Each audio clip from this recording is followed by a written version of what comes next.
Bonjour, aujourd'hui j'aborde ma problématique et ma stratégie de recherche. Une dernière vidéo pour vous entretenir là-dessus. Alors comme vous savez, mon intérêt est à propos des pénuries de médicaments au Canada. Et pour ce faire, j'aborde le sujet à partir de la naissance de l'industrie pharmaceutique. On connaîtra l'industrie pharmaceutique à partir du moment que nous avons des avancées au niveau de la chimie. Et ces avancées nous permettent de synthétiser les actifs thérapeutiques que l'on retrouve dans la nature.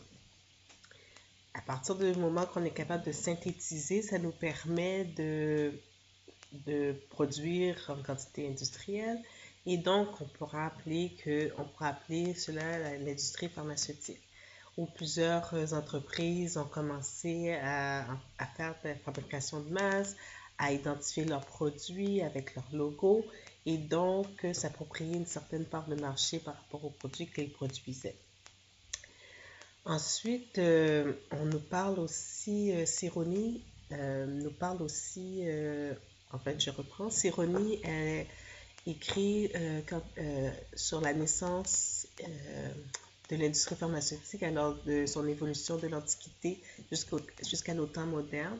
Et il fait ceci à travers le livre Médicaments, médias et espaces publics, dirigé par Christine Toer. Alors, c'est juste pour mettre un contexte. Et puis, qu'est-ce qu'il mentionne, c'est qu'à partir du moment on considérait la nécessité de l'industrie pharmaceutique puisqu'elle arrivait au même moment que l'urbanisation qui découlait de l'exode rural et que cette urbanisation entraînait souvent aussi, selon les conditions de vie des gens, entraînait beaucoup de maladies infectieuses. Alors, le fait même d'avoir une industrie pharmaceutique qui permettait de freiner ces épidémies était favorable. Autrement, on parle aussi de la, en fait pas autrement, mais on parle aussi de la Deuxième Guerre mondiale où on a reconnu à partir de la fin de la Deuxième Guerre mondiale, on a connu une prolifération des médicaments. Alors qu'il y avait beaucoup de nouveautés de médicaments et en fait de nouveaux médicaments qui avaient une plus grande couverture thérapeutique. Ce faisant, ça donnait une idée que l'industrie pharmaceutique aidait à l'amélioration de la vie et ça amenait aussi à l'idée que peut-être on pourrait finalement enrayer la maladie. Cependant, dans les années 60, si je ne me trompe pas, il y a eu la tragédie de la thalidomide. Alors, la thalidomide est un actif présent dans un somnifère qu'on offrait aux gens qui en avaient besoin. Et on en a offert aussi à des femmes enceintes, ce qui a eu comme résultat de très grosses malformations des nouveau-nés. Alors, ça a été un scandale. L'industrie pharmaceutique a été mise au premier plan comme fautive et on a mis des balises pour pouvoir réglementer la publicisation des produits pharmaceutiques pour, pour pouvoir éviter de faire miroiter un monde sans maladie.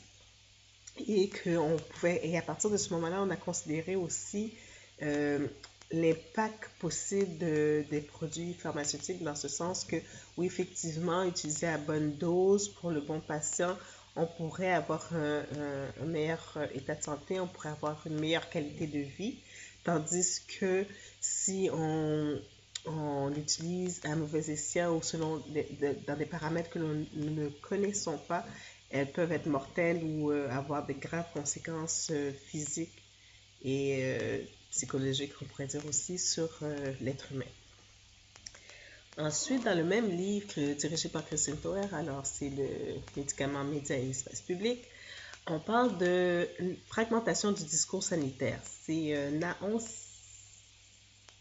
Serfati qui démontre qu'il y a une dichotomie entre la réalité de profit pour les entreprises pharmaceutiques et la réalité politico-économique des gouvernements qui offrent un système de santé gratuit. Alors, ce système de santé gratuit implique que nous utilisons des médicaments pour soigner les patients. Mais ces médicaments-là doivent être achetés. Donc, il y a toute une politique, toute une politique économique autour des achats des gouvernements, autour des achats de médicaments par les gouvernements pour essayer de réduire, pour essayer d'avoir le moins de coûts possible reliés à ce service qu'on offre aux citoyens du pays ou de la région. Et que le fait même de défrayer, pour des médicaments donne une position différente de ce que l'industrie pharmaceutique recherche. Donc, on parle de chercheurs, on parle comment dirais-je, les chercheurs, l'industrie, les professionnels de la santé, ils veulent tous ces gens veulent avoir les meilleurs produits. Si on est capable d'avoir de nouvelles technologies, qu'on utilise les nouvelles technologies, mais il y a un coût associé à tout ça. Et si le coût est assumé par la société via le gouvernement a un devoir, quant à lui, de maîtriser ses coûts, de contrôler ses coûts. Alors, on a ce premier discours du côté des gouvernements, mais on a l'autre discours aussi du côté de l'industrie pharmaceutique. Ce que Naon Serfati met aussi de l'avant, c'est que les individus ont un regard aussi par rapport à ces différents discours. Et je prends cette idée de fragmentation du discours au niveau des médicaments par rapport à l'idée de pénurie de médicaments. Alors, j'ai regardé pour la dernière année quelques articles qui ont paru et voilà qu'est-ce qu'on rencontre par rapport à cet enjeu de pénurie de médicaments. À partir de 2010, l'Association des pharmaciens du Canada sonne l'alarme pour indiquer qu'il y a un problème de pénurie de médicaments au Canada et que cela affecte beaucoup leur travail parce qu'il faut, en fait, s'ils n'ont pas le médicament disponible, il faut qu'ils voient quel médicament serait comparable pour pouvoir l'offrir aux patients. Mais il y a toute une orchestration, je dirais, pour pouvoir déterminer quel médicament prendre et par la suite déterminer si le médicament que l'on a pris, qu'on a choisi pour le client, serait bon pour lui. Alors, on a eu ils ont sonné l'alarme, alors, comme je disais. À partir de 2012, il y a une très grande crise, surtout au niveau des hôpitaux, parce qu'ils utilisent les injectables. Et le plus gros fournisseur, en fait, celui qui fournit 50% des injectables au Canada, est tombé en rupture de stock pour ces médicaments-là, ce qui a causé une pénurie dans les hôpitaux. Et ça a été la source de cette pénurie-là était due à un ralentissement de la production dans cette entreprise, dû à des enquêtes faites par la FDA, qui est l'institution comparable à Santé Canada aux États-Unis. Donc, un impact de quelque chose qui est arrivé aux États-Unis nous impacte directement.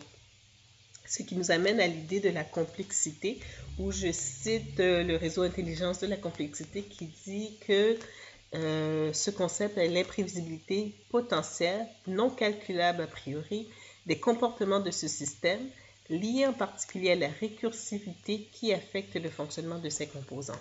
Alors, en fonctionnant, ils se transforment, suscitant des phénomènes d'émergence, certes intelligibles, mais non toujours prévisibles. Et c'est ce que l'on constate justement avec cet exemple-là, c'est que la requête de la FDA a eu un impact sur tout le réseau hospitalier canadien en termes de pénurie de médicaments. Et on remarque qu'il y a une très grande euh,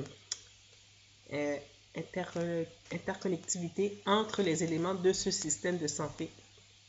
Ce qui m'amène à penser au système de santé canadien comme un système,